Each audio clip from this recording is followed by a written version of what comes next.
আপনি জানলে অবাক হবেন যে 1992 সাল থেকে নিয়ে 1995 সাল পর্যন্ত এই 4টি বছরের বসনিয়া যুদ্ধে সার্বিয়ান ও ক্রোয়েশীয় সেনারা প্রায় 50,000 মুসলিম কিশোরী, মুসলিম যুবতী, মুসলিম নারীকে জোরপূর্বক ধর্ষণ করেছে।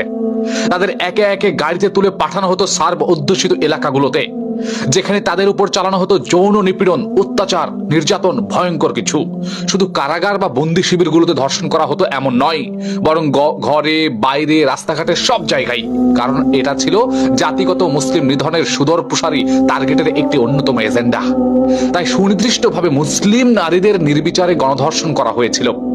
একবার চিন্তা করেন, সার্বীয় সেনাদের হাতে বসনীয় ধর্ষিতা নারীদের সংখ্যা শুরুতে 20,000 বলা হলেও এখন সে সংখ্যা 50,000 বলে বিভিন্ন আন্তর্জাতিক গণমাধ্যম ফুটিয়ে তুলেছে। মনে রাখতে হবে আমাদেরকে, এটা আমাদেরকে চিন্তা করতে হবে। এটা মুসলমানদেরকে সন্ত্রাসী আখ্যাদানকারী ওই সভ্য ইউরোপীয়, আমেরিকান খ্রিস্টানদের যৎকিঞ্চিত হিস্টোরি মাত্র আপনাকে শোনালাম বা বলছি। খুব বেশি নয়, সামান্যই বললাম।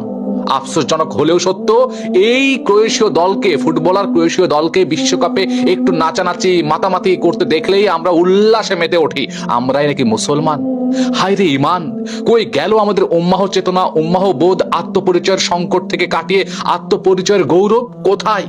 কোথায় গেল? একবার নিজের বিবেককে প্রশ্ন করেন।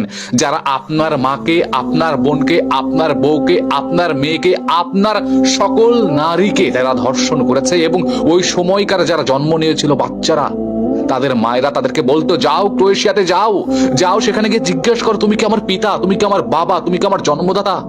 জিজ্ঞেস করো। আর আমরা তাদের ফুটবল খেলা দেখি, তাদের খেলা দেখে উল্লাস করে ফেলি।